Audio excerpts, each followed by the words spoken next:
السلام علیکم سامعین، اس وقت ہم نامور عالم دین، مفسر قرآن اور مجلس دعوت الحق کے چیئرمین حضرت مولانا عبدالستار سلام قاسمی کا ایک اہم خطاب پیش کر رہے ہیں، جس میں آپ نے منہج نبوی پر عمل کرنے کی تلقین کی ہے اور ساتھ ساتھ مغربی اتر پردیش کے ضلع شاملی کے قصبہ کیرانے کے چند علماء کی خدمات کو بھی بیان فرمایا ہے۔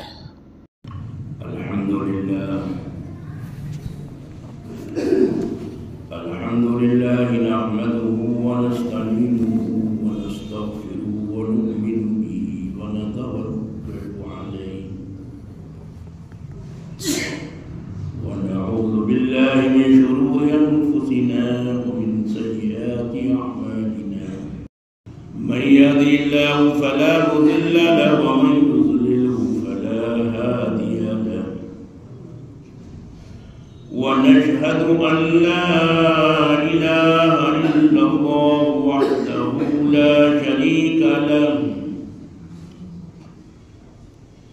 ونشهد أن سيدنا ومولانا وحبيبنا وخليلنا ونبينا ورسولنا وشفيعنا وسندنا وشاهدنا ووسيلتنا محمدا عبده ورسوله وصلى الله تبارك وتعالى عليه وعلى آله وأصحابه وأزواجه وذرياته ومن تبعهم بإحسان إلى يوم الدين. أما بعد فأعوذ بالله من الشيطان الرجيم. بسم الله الرحمن الرحيم.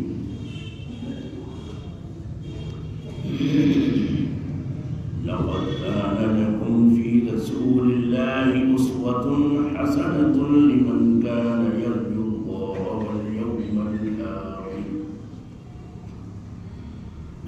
واليوم الآخر وذكر الله كثيرا. صدق الله العظيم. معزز حضرات، بزرگ اور دوستوں،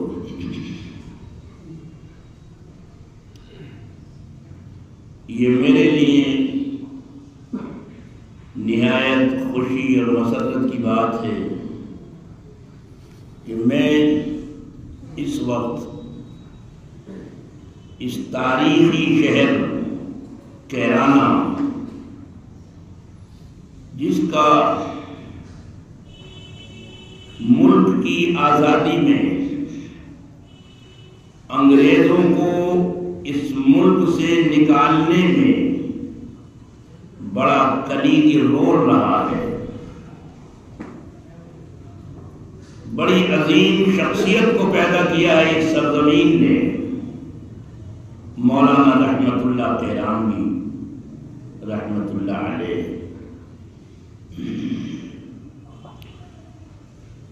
ایک وقت تھا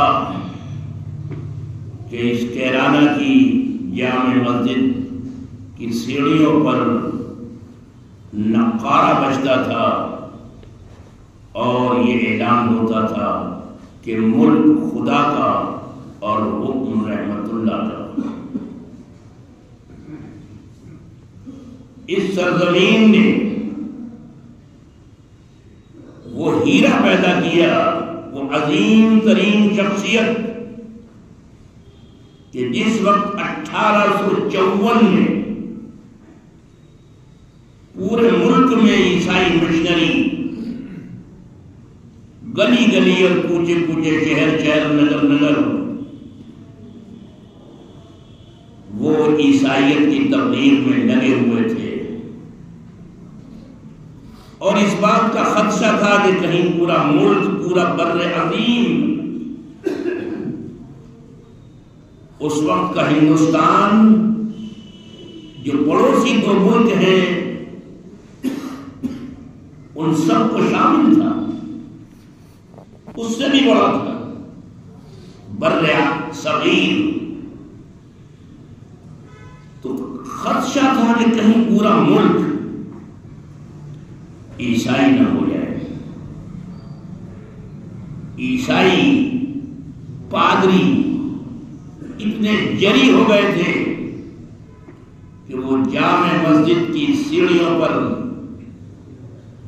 بہت ہی نازیبا اور گندے الفاظ اللہ کی شان میں بکتے تھے. میں بتا نہیں سکتا مسجد میں اللہ کی شان میں. اس وقت اس سرزمین اور اس دھرتی کا سپوت رحمت اللہ وہ آگرہ پہنچے ہیں اور جرمن نژاد جس کی پیدائش جرمن کی تھی اور لندن میں رہتا تھا، پادری فنڈر، جس نے 16 سال قرآن و حدیث پر ریسرچ کیا تھا، عربی کا ماہر، فارسی کا ماہر، بڑے بڑے عالم اس کے سامنے جاتے ہوئے جھجکتے تھے، اس کی بات کا جواب دینے سے عاجز رہ جاتے تھے.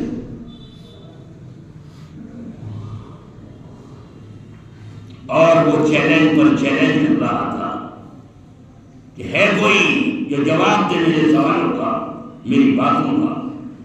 اس وقت آپ کی سرزمین کی دھرتی سے پیدا ہونے والا سپوت رحمت اللہ رحمہ اللہ غفر اللہ لہ مغفرۃ ظاہرۃ و باطنہ، وہ اس کے گھر پہنچے کہ آپ بتائیں مجھ سے کب مناظرہ کریں گے. گھر پر ملا نہیں، خط و کتابت ہوئی. میں اس کی ڈیٹیل میں نہیں جاتا. جو آگرے میں ممالک متحدہ کا جو گورنر تھا وہاں انگریز، اس کی موجودگی میں وہ مناظرہ 3 دن ہوا ہے. اور وہ پادری فنڈر جس کو بڑا زام تھا، جس کو بڑا ادعا تھا کہ میری باتوں کا کوئی جواب نہیں دے سکتا، وہ تیسرے دن بھاگ گیا. یہ اعتراف کر کے دوسرے دن، بلکہ پہلے ہی دن، کہ ہاں بائبل میں 6-7 جگہ کم سے کم تحریف ہوئی ہے. یعنی یہ وہ آسمانی کتاب نہیں ہے، یہ وہ اوریجنل آسمانی کتاب نہیں ہے جو حضرت عیسیٰ علیہ السلام پر نازل ہوئی. ہاں اس میں کم سے کم 6-7 جگہ تحریف ہوئی ہے، تبدیلی ہوئی ہے، انسانی ہاتھوں کی آمیزی جس میں ہوئی ہے، تو اس کی اوریجنلٹی ختم ہو گئی. مولانا رحمت اللہ صاحب نے ایسے ایسے جواب دیے، اور بائبل کی ان شروحات کو انہوں نے اور ان کے اسسٹنٹ ڈاکٹر وزیر علی خان جو جواب دیے ہیں بائبل کی شروحات کے، جو ان کے ہی پادریوں کی لکھی ہوئی تھی، ان کے عالموں کی، کہ خود اس کو بھی پتہ نہیں تھا پادری فنڈر کو کہ یہ بھی کوئی بائبل کی شرط ہے. تیسرے دن بھاگ گیا، وہ مناظرے میں نہیں آیا. چونکہ مولانا رحمت اللہ صاحب کو پتا تھا 1857 ہوا کہ اب کیا ہونے والا ہے، تو جو بھی نکل سکا یہاں سے ہجرت کر کے وہ چلے گئے. حاجی امداد اللہ صاحب ہوں، مولانا رحمت اللہ صاحب ہوں، جو بھی نکل سکے نکل گئے. اور مکہ مکرمہ پہنچے. میں نے کہا تفصیل کا وقت نہیں. استنبول ترکی میں پادری فنڈر نے وہاں گونگیاں مارنی شروع کر دی کہ میں نے ہندوستان کے مولانا رحمت اللہ کو شکست دے دی. اس وقت سعودی عرب پر کنٹرول تھا، ترکی تھا. تو سلطان عبد العزیز نے جو اس وقت تھے، انہوں نے وہاں کے مکے کے گورنر سے پوچھا کہ ہندوستان سے جو عمرے کے لیے آتے ہیں حاجی لوگ آتے ہیں ان سے اس واقعے کے بارے میں معلومات کریں کیا صحیح ہے کیا غلط ہے۔ انہوں نے امام حرم کو اطلاع دی کہ سلطان نے ایسے ایسے دریافت کیا ہے۔ انہوں نے کہا کہ جس عالم سے پادری فنڈر کا مناظرہ ہوا تھا وہی تو یہاں موجود ہے۔ سلطان کو خبر دی گئی اور مولانا رحمت اللہ صاحب کو اسپیشل پانی کے جہاز سے ترکی استنبول پہنچوایا گیا۔ بھنک لگ گئی پادری فنڈر کو اور وہ وہاں سے بھی بھاگ گیا۔ خلیفہ عبدالعزیز صاحب نے بڑا اکرام کیا، مولانا رحمت اللہ صاحب کا اعلان بھی کیا اور کہا کہ مولانا جو پوائنٹس آپ نے ہم اٹھائے تھے ان کو آپ قلم بند کرا دیں۔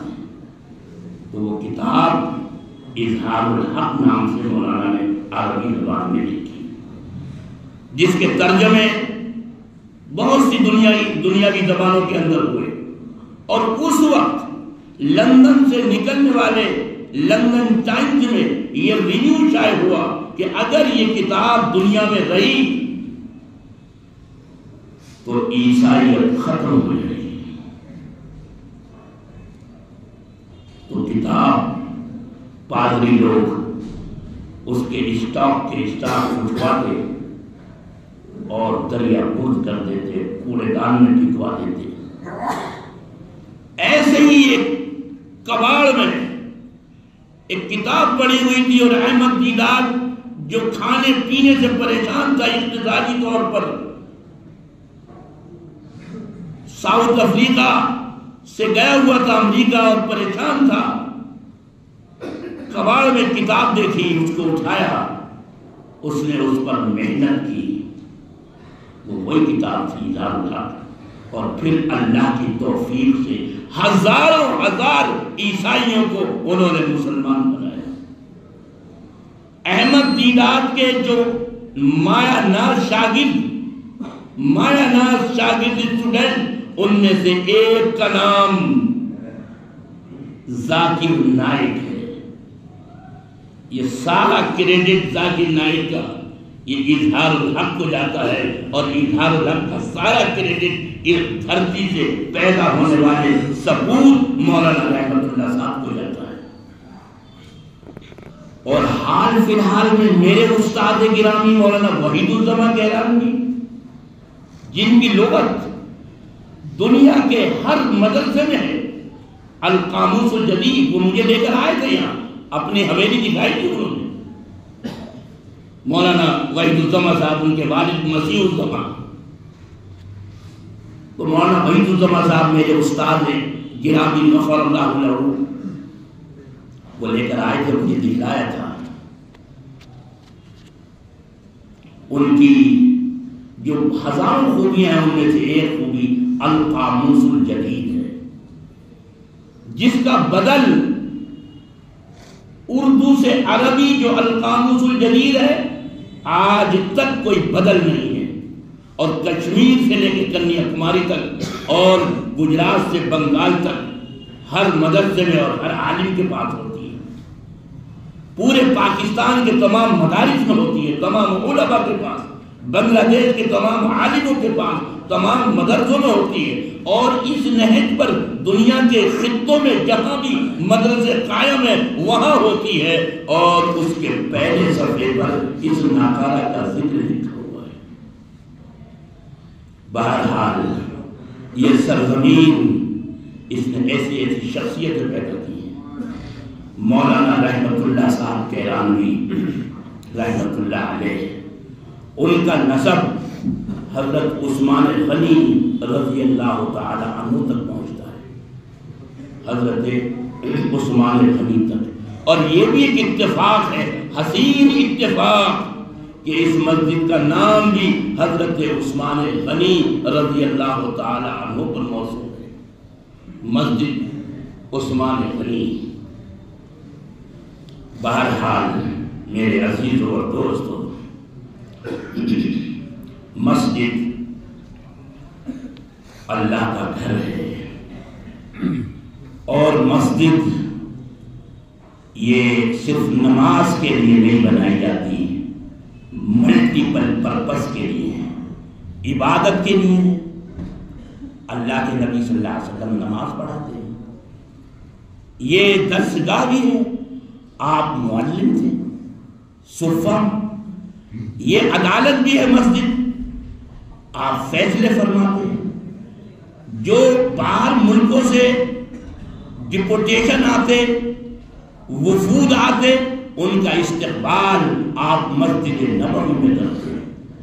کوئی بیمار ہو جاتا، سیریس علاج ہوتا، زخمی، اس کا علاج مسجد نبوی کے صحن میں حضرت سعد بن معاذ کا علاج کرایا گیا، اور علاج کرنے والوں میں جو نرس تھی حضرت رفیدہ رضی اللہ تعالی عنہ، وہ تاریخ میں، تاریخ عالم میں پہلی نرس ہے۔ وہ یورپ تو 1200 سال کے بعد پیدا ہونے والی ایک نرس کا نام لیتا ہے کہ دنیا میں سب سے پہلی یہ نرس ہے، لیکن ان سے بھی پہلے حضرت رفیدہ، جن کی پوری ٹیم تھی، جنگ بدر، جنگ احد، حنین، تمام میں اونٹوں پر میڈیسن کے تمام اوزار، ٹولز وہ لد کر جاتے تھے اور وہاں زخمیوں کا علاج ہوتا تھا، ملٹیپل پرپس کے لیے۔